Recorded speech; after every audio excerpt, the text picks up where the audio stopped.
listening to the Deep Purple Podcast, a fan podcast about one of the most legendary bands of all time, Deep Purple.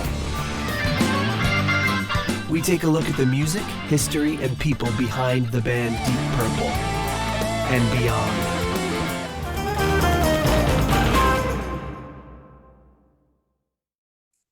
If we're getting right into it, the Deep Purple, the new single, just released with Simon McBride on guitar from the new album, which has been confirmed to be pronounced Equals One, not Equal to One, or what. There's a few different people debating what it was going to be called, but I've heard it's pronounced Equals One.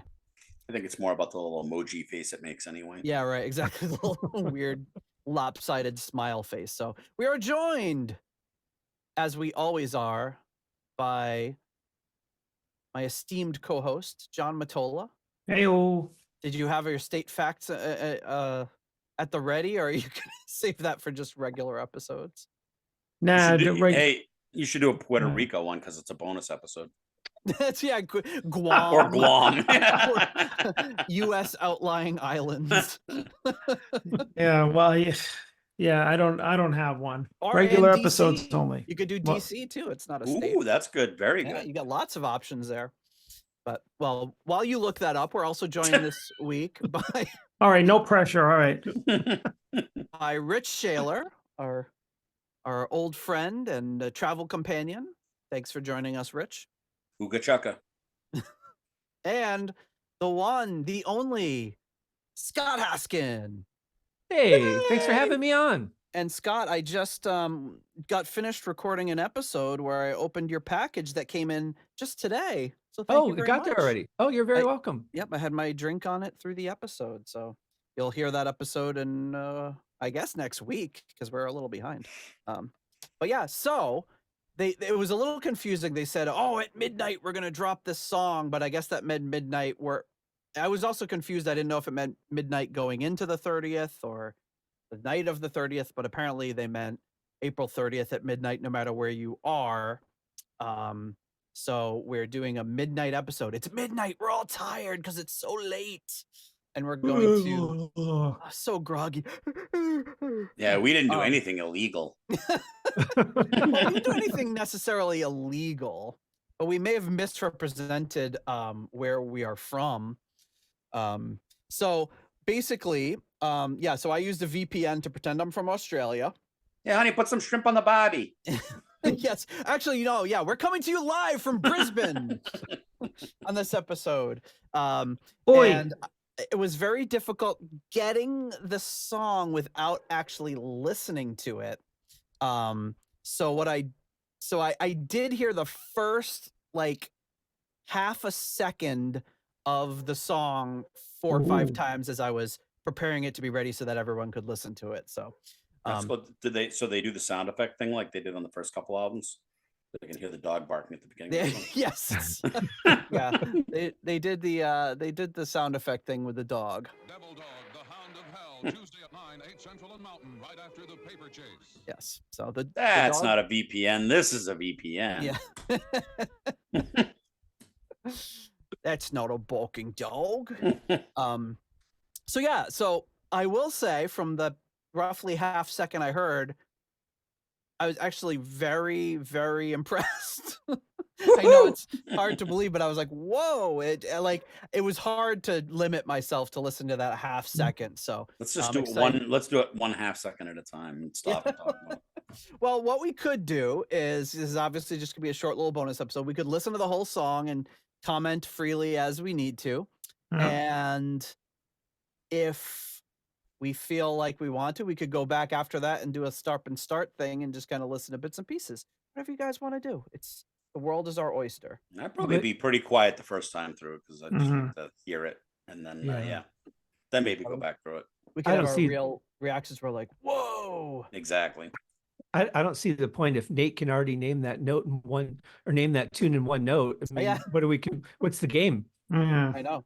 I can do that, but I couldn't name it any past like the 1 second mark. I wouldn't be able to tell you. I actually don't even know the name of the track. Which one was coming up first? The track is called Portable Door. Okay. Right. This is an odd name for a like I know, portable I know what John. a portable stage is, but I'm not sure what a portable door is. I know what a portable John is. They're all called like the companies that haul them away are called like Royal Flush and stuff like that. Jiffy John. All right, so should we is this gonna be too loud? Well, I guess we'll find out. It's Deep Purple. There's no too loud. Wait, Yeah. do we have a state fact? do you have A District of Columbia outline- fact? a district fact or Scott is just like, hey, eyes on the prize here. What's the fact? it's like the only reason I agreed to sign on is because I wanted to learn something. But he was looking so intently at his screen. I thought he must be looking up something. All right, well, I got one. Puerto Rico. Okay. Okay. Is that it? So yeah, that's the fact. Puerto Rico. The end. Oh, okay. So Puerto Rico uses both the metric and imperial systems for measurements. Oh, okay. Oh, that's not too confusing. Yeah, right. The speed limit just like randomly changes to kilometers. Yeah. Sir, I so- stopped you going 110. Well, so it said the speed limit was. Yes, that's kilometers, not miles per hour. Oh, Oh boy. All right, so are we ready to get into portable door? yeah. Yeah, do it. I think you guys should be able to hear Knock, it. knock.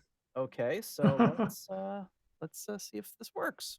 Oh my God. Okay, a little loud.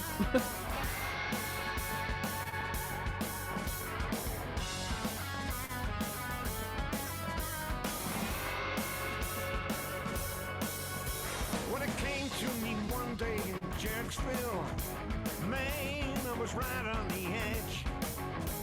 This is nasty sounding. For a man of your size, and those socks are too big for your head. My eyes glaze, whatever you say. I'm listening, do tell me more. It goes under the bridge, right over my head, and out to my portable door.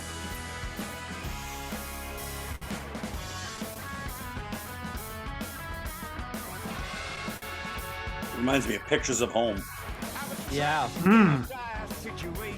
a very classic sound on that little riff in the opening. Yeah. The winner takes all and runs off with the ball, and nothing could pleasure me more. Times when I've spoken my piece, for a minute or two held the floor, but I can't get a word in, so here I am hurtling right up through my portable door.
The jabbering's hurting my brain cells so bad. For once in my life I am bored. The public house beckons, I follow the call. Slip in through my portable door.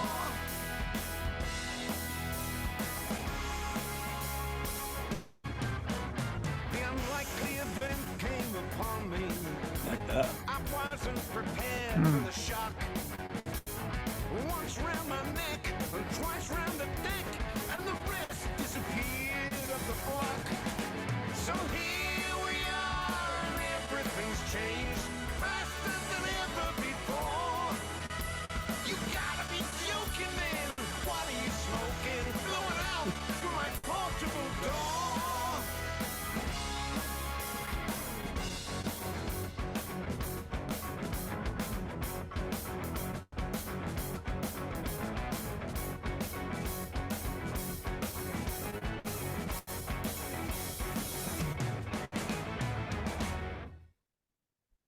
Wow. Right. Good stuff. That's a lot to take in. Yeah, pretty heavy.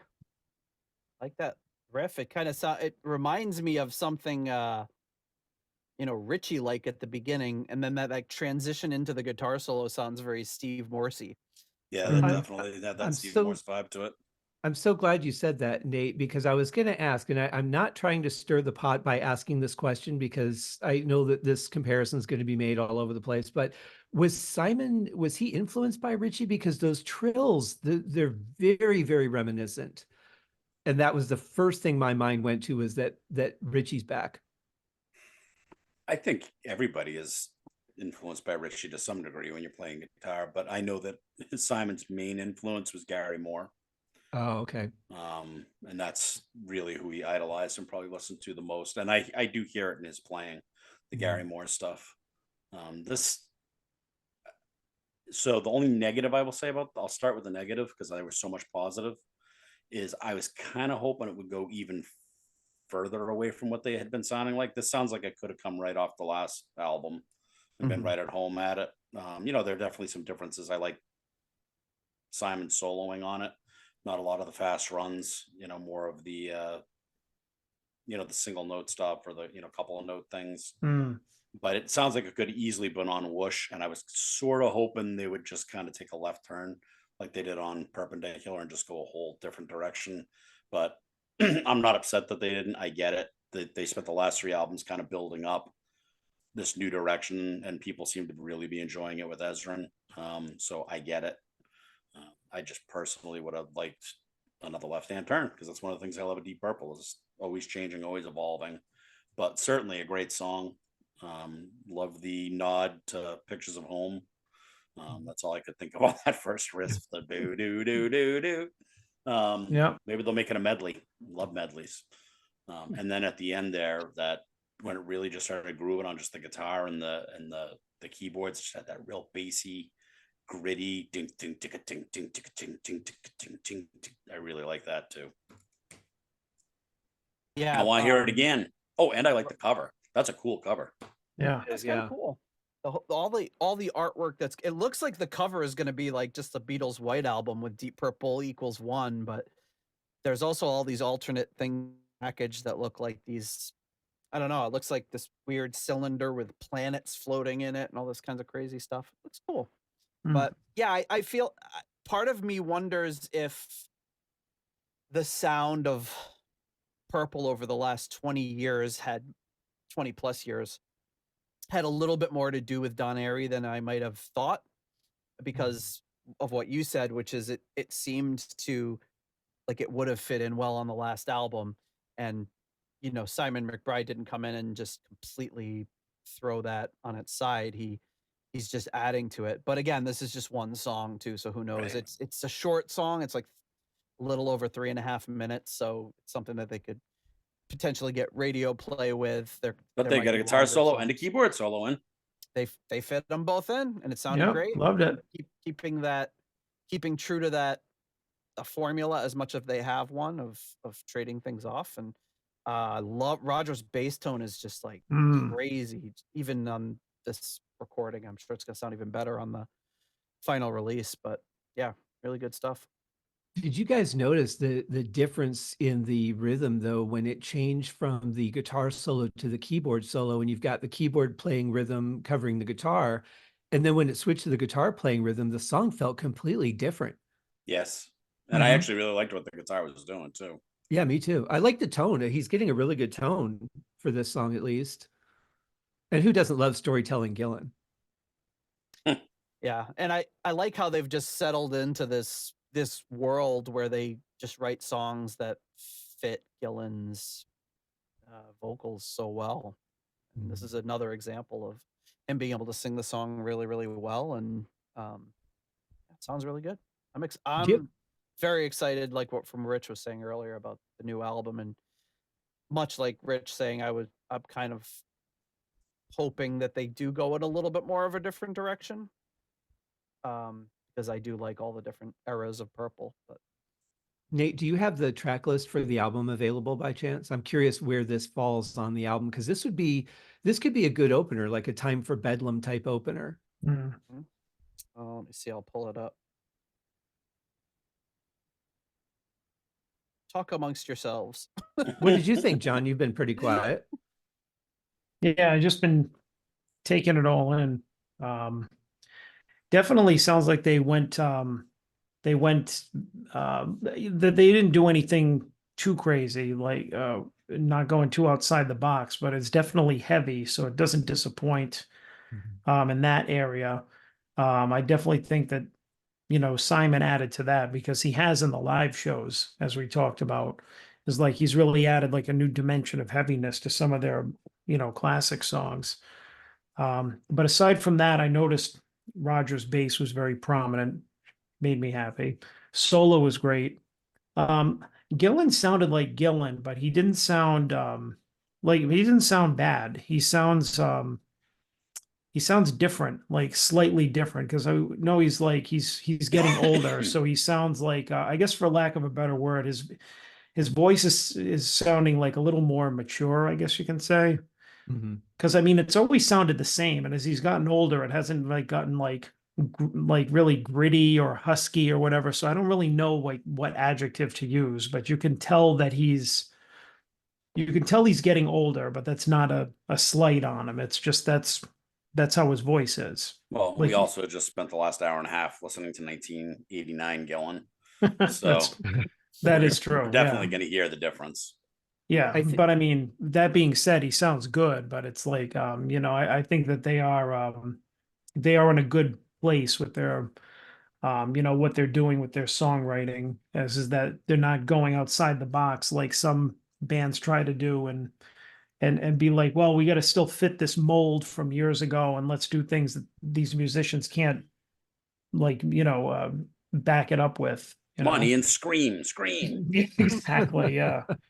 Do you think it's the enunciation that you're hearing more than the tonal quality of his voice? No, I notice think when he speaks, his S's are a little bit different than they used to be. And I mean, that's just progression of age, but I wonder how much of that might come out. It's dentures. Is it?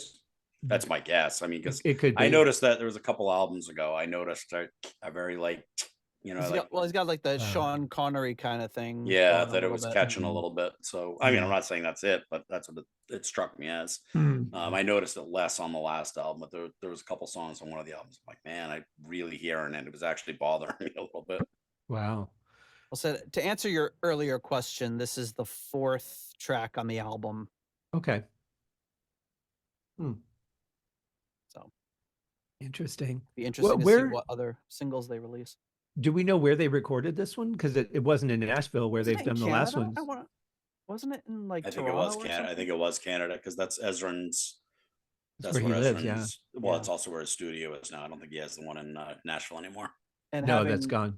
Interestingly, I was just in Nashville and Toronto in the last month, and the studio in Nashville closed down, the one that they were using. Yeah, which is unusual, but I don't know. I might have been near their studio in Toronto for all I know.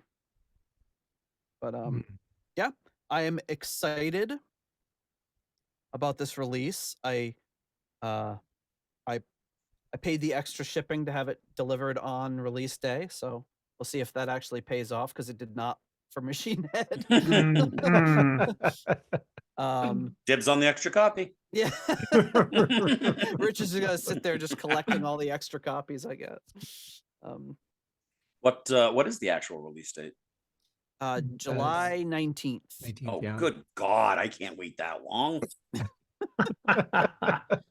You might have to. I remember as a kid or a teenager waiting for something, you'd just be like, I can't wait that long. And now I'm like, oh shit, it's the 19th already. You gotta Well, I know what's going to happen. I'll not get the album on time, or I'll fear that I won't get it on time, and then I'll pay to download it on iTunes or whatever, so I can do a review episode, and then it'll get here the next day.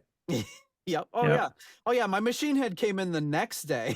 It just didn't come in on the day that I had planned on actually listening to it, and I only had one day where I could actually listen to it before the episode. So yeah, isn't that the way? But yeah, I'm excited.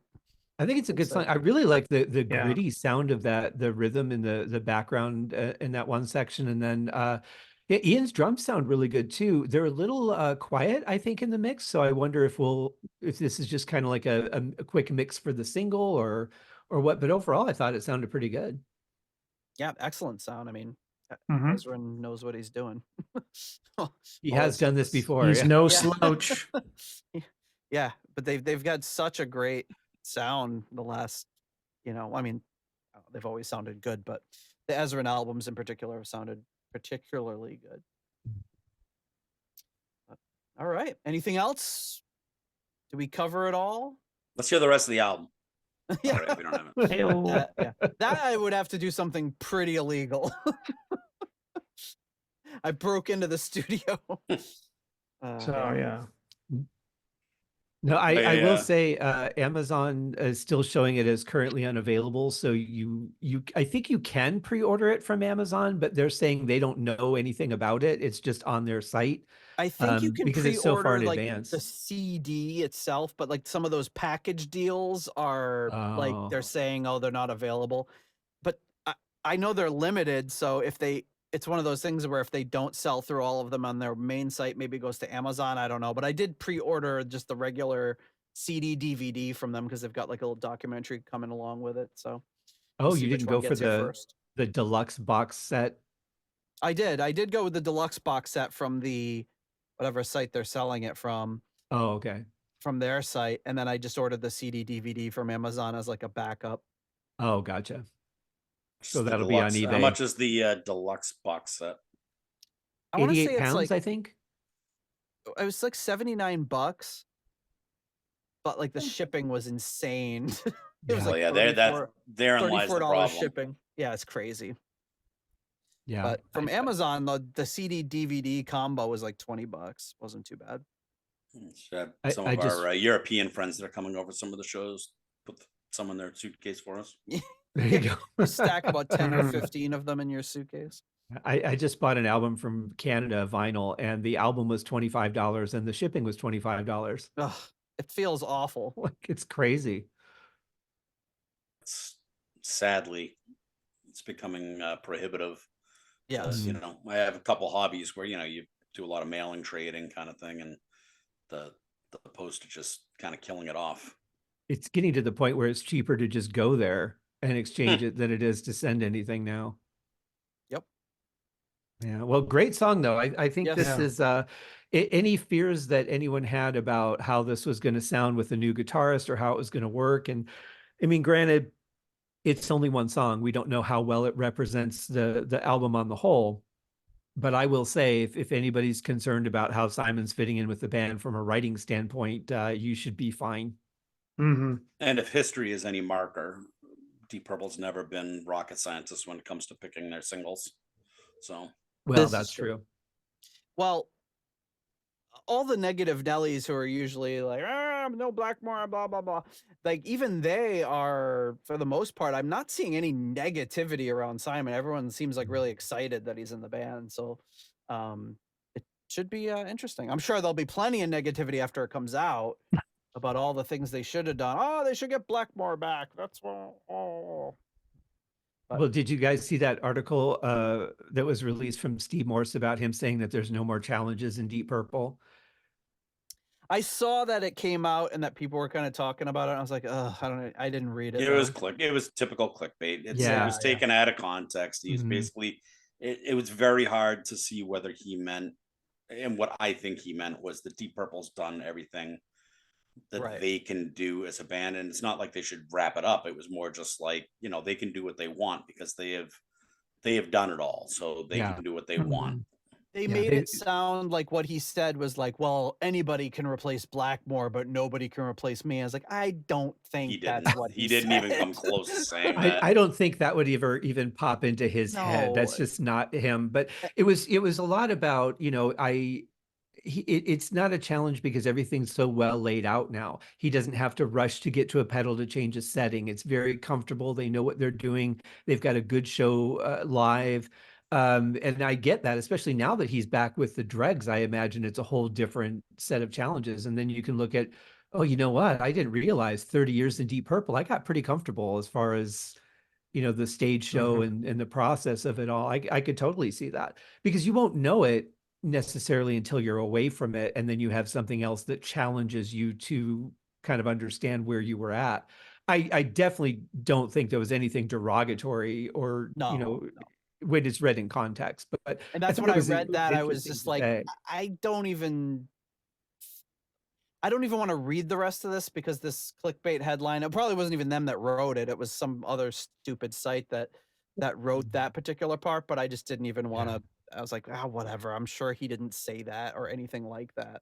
No, it never is. It's frustrating, but I'm Yeah. not gonna lie, they get me from time to time. They got me on that one. Yeah. I think there is something to be said, though, that there is not the same kind of spontaneity that they had in the 70s, where they would say it's dangerous to be on a Deep Purple stage. I don't think they would say that now, because I think that they have a pretty tuned in show. They might extend, they might do some jams, but it's not like it was in the 70s, where you just never knew how long a song was going to go, or, what was going to happen. I think it's pretty tame now as far as that goes, but it's still a brilliant show. Yeah, and the fire regulations are a lot more strict these days. Cameras are a lot more expensive, and Yeah. Imagine Richie trying to blow up his amps and he can't get out of the way in time. I'd settle for him kicking a cell phone out of somebody's hand.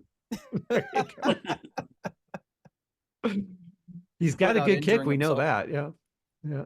No, very cool. All right. Yeah. Well, thanks for jumping on a very impromptu bonus episode here. But I appreciate Try to you having such an incredible idea to do it. I mean, Yeah. Thank you for thinking of me. This was a lot of fun. yeah, Rich has been pushing for this for the past few days. But when I heard midnight, I was like, oh, I don't know. And I have to be up at 5 for work tomorrow. So luckily, since we're in Australia, I've got the day off of work tomorrow. So. that's right. Yeah. All right. Well, I got to get back to the wait. No, I guess it's fall now in Australia. So Yes. we're going pumpkin picking right after this. So Cool. right. I'm gonna Okay. go tie me down a kangaroo. I'm gonna go fight a Joey. Thanks, guys. So All yeah, right. Peace. Thank you for listening to the Deep Purple Podcast. If you like what you hear and would like more episodes in the future, please donate on Patreon to support the show. You can also leave us a review in Apple Podcasts to help new people discover the show. You can follow us on YouTube, Instagram, Twitter, and Facebook for show updates. See deeppurplepodcast.com for more details. Thank you for listening.